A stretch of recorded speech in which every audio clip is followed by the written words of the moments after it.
Bonjour à toutes et à tous et bienvenue dans cette fabrique du spectacle consacrée à « Et le cœur fume encore ».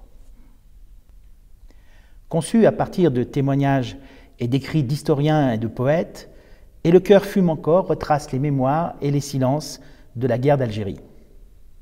La compagnie Nova poursuit son diptyque « Écrire en pays dominé », commencé en 2016 avec le spectacle « Nous sommes de ceux qui disent non à l'ombre », qui abordait les courants de la négritude et de la créolité à travers la poésie d'Aimé Césaire, de Senghor, d'Édouard Glissant ou de Patrick Chamoiseau.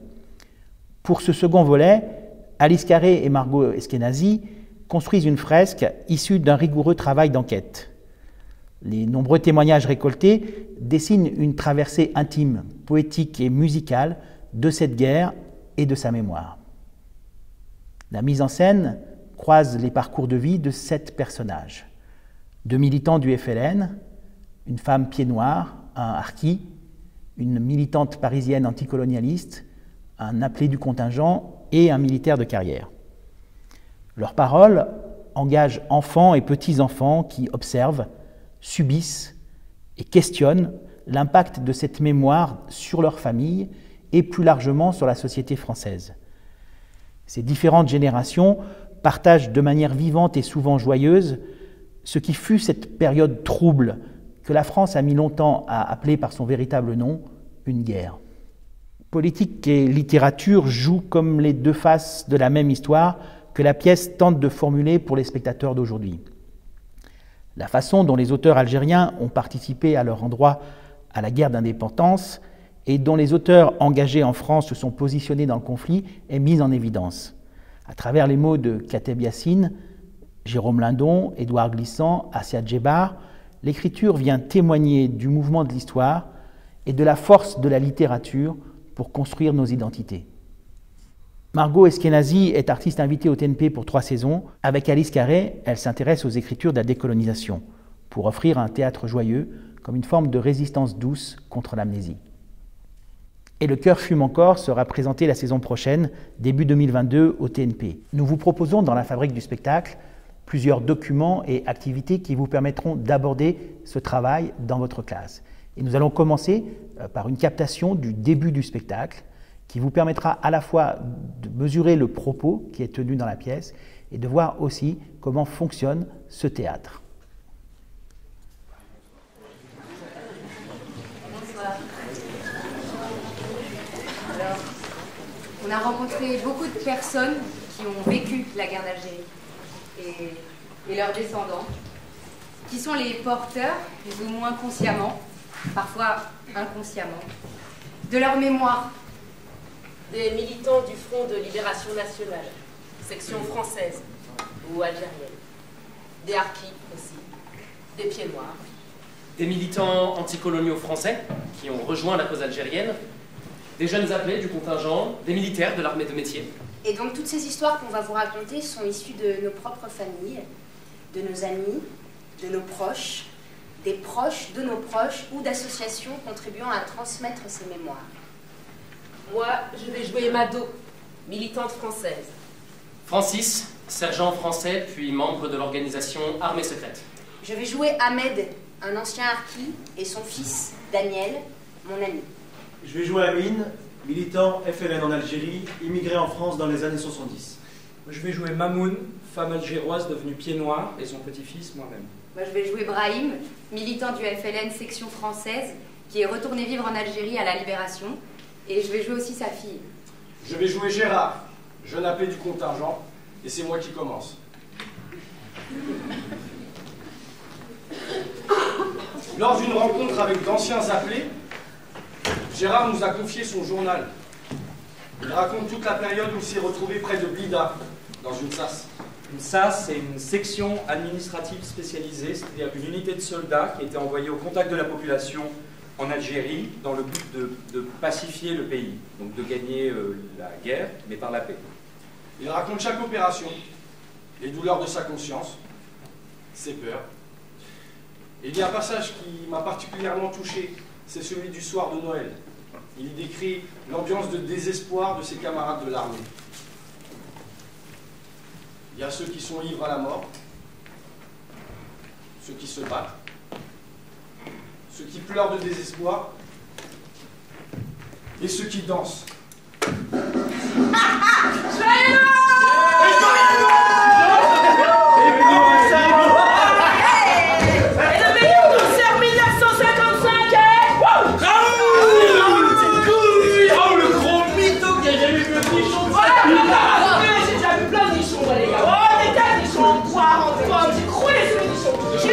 T'as rien vu, t'as vu nichon ta maman, t'as vu nichon ta soeur, t'as rien vu du tout. Raoul, arrête, tout le monde sait que t'es puceau. Putain! Arrête d'être puceau, putain, je suis pas puceau!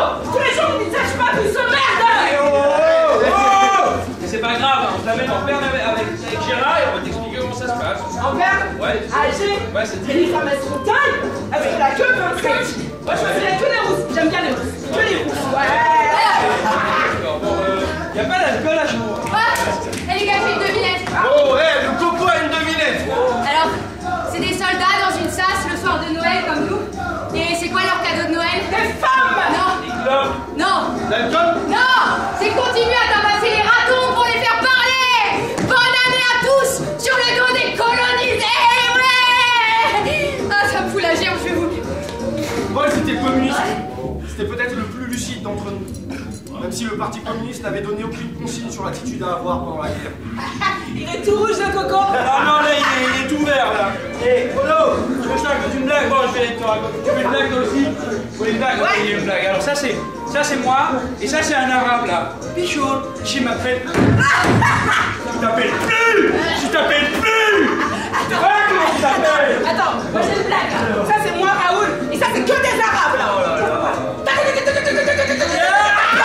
Ah ouais, on dirait un peu Gérard. Oh, il y a Gérard, elle a mitraillette! Les gars, elle a envoyé, les gars, qu'est-ce que je fais là? Attends, tu rigoles, tu veux le ciseau jaune, pourquoi t'aimes pas les patrouilles? Je vois pas de quoi tu parles. Ah, tu vois pas de quoi je parle? Non, je vois pas de quoi tu parles, non. Parce que les viols de guerre, Et je suis fou, là. c'est aussi un autre grand tabou de la guerre d'Algérie. Putain, ferme ta gueule, Ouais, toi, monsieur a une passion pour les patrouilles. Passion pour les patrouilles. Il disparaît les 3 heures, pas tout seul, hein. Mais jamais, jamais pas de la messe, même pas de nichon, c'est Qu'est-ce que c'est que la promenade, il y a une petite arabe, hein?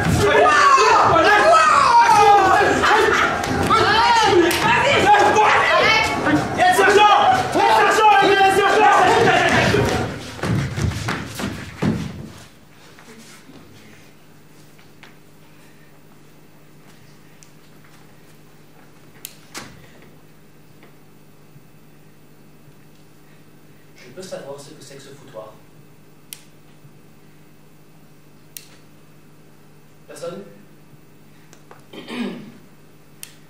Qu'est-ce que vous croyez, les gars? Alors ça y est, c'est Noël? On a le droit de se relâcher?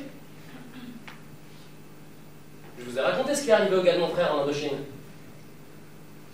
Alors restez mobilisés. C'est compris? Et vous deux, là? Philippe, Gérard? Qu'est-ce qui se passe tout à coup? Vous avez envie de cogner? Ah bah c'est bien ça! Ils ont envie de cogner. Dominique a fait un prisonnier cet après-midi. Eh ben ce soir il est pour vous. Bon, sinon, en cette soirée de Noël, j'étais venu vous dire que je suis fier. Eh oui, je suis extrêmement fier de ce que nous avons accompli ici, ensemble depuis 6 mois, et je tenais à vous exprimer toute ma sympathie en cette soirée de fête. Alors oui, je sais, nous sommes loin de chez nous, loin de nos familles, loin de nos proches, c'est difficile pour tout le monde, c'est difficile pour moi aussi, d'accord? Mais nous devons trouver ici, dans un sentiment de fraternité d'armes, toute l'affection qui unit les membres d'une même famille, la nôtre, celle qui croit et qui veut croire encore en cette grande France. Alors oui, perdu dans le froid, dans la pluie, dans les montagnes, vous faites inconsciemment de grandes choses. Cette épreuve, ajoutée à toutes les autres, vous rendra fort, sain, plus résistant que le cuir, plus dur que l'acier. N'oubliez jamais notre stratégie qui est... La générosité, chef! Notre arme... La main tendue, chef! Merci, Raoul, c'est très important, ça. Nous gagnerons cette guerre parce que nous gagnons les cœurs. Grâce à Barnabé, qui distribue les médicaments, grâce à Paul, et ses cours de français, c'est bien ça. Mais aussi grâce à vous trois, à qui aucun Moudjahidine n'échappe quand vous travaillez ensemble. Alors ce genre de conneries-là, je veux plus voir. Est-ce que c'est clair? Oui, sergent. Allez, souriez! Nous avons des raisons d'espérer et la plus grande d'entre elles ce soir, c'est Ahmed, notre nouvelle recrue que je tiens à vous présenter. Ahmed a décidé de mettre le drapeau français à l'honneur dans son village et de se battre à nos côtés. Il nous servira d'interprète et d'informateur. On lui souhaite la bienvenue. À chaque nouvelle recrue, on chantait cette chanson. Il est là-bas en Algérie, un régiment dont les soldats, à chaque instant risquent leur vie.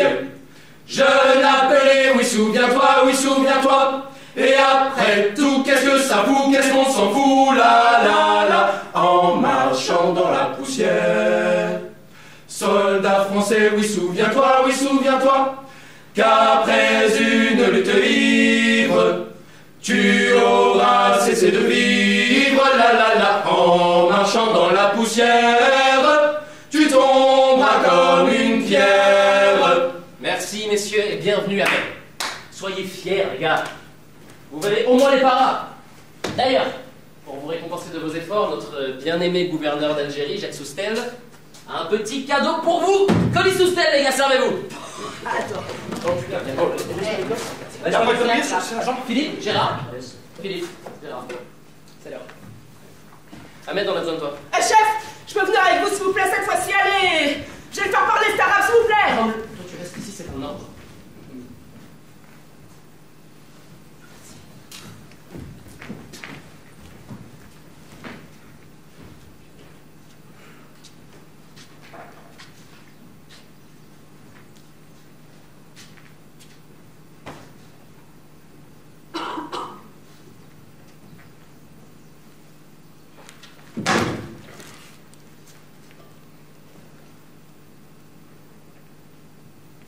Arrête de chialer, pardonner. Tu sais pas ce que c'est que d'être loin de ces gosses un soir de Noël sans savoir si on va les revoir.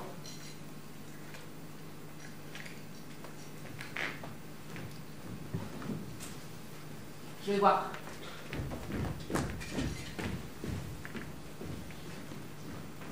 Hé, t'as jamais pensé à tirer?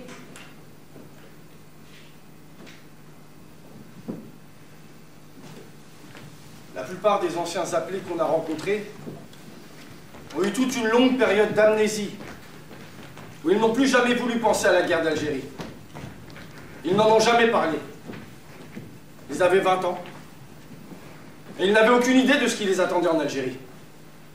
Le FLN frappait partout, invisible, imprévisible et violent. C'était un ennemi sans visage.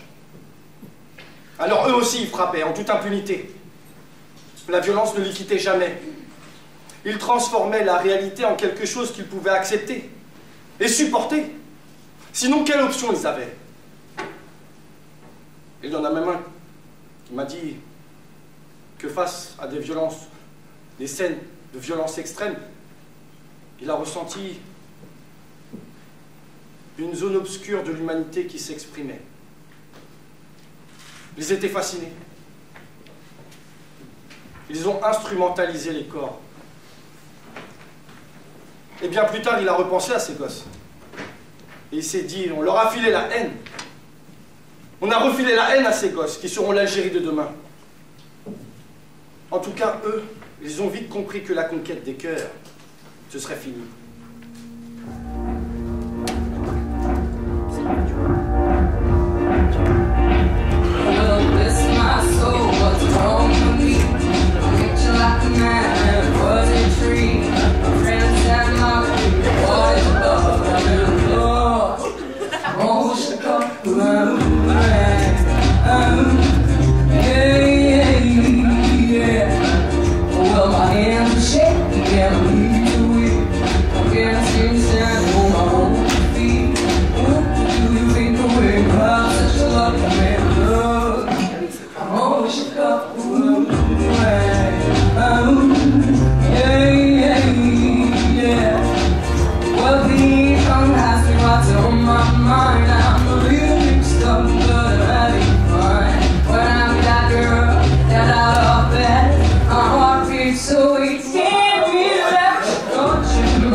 Je suis en Berne pour 2 jours.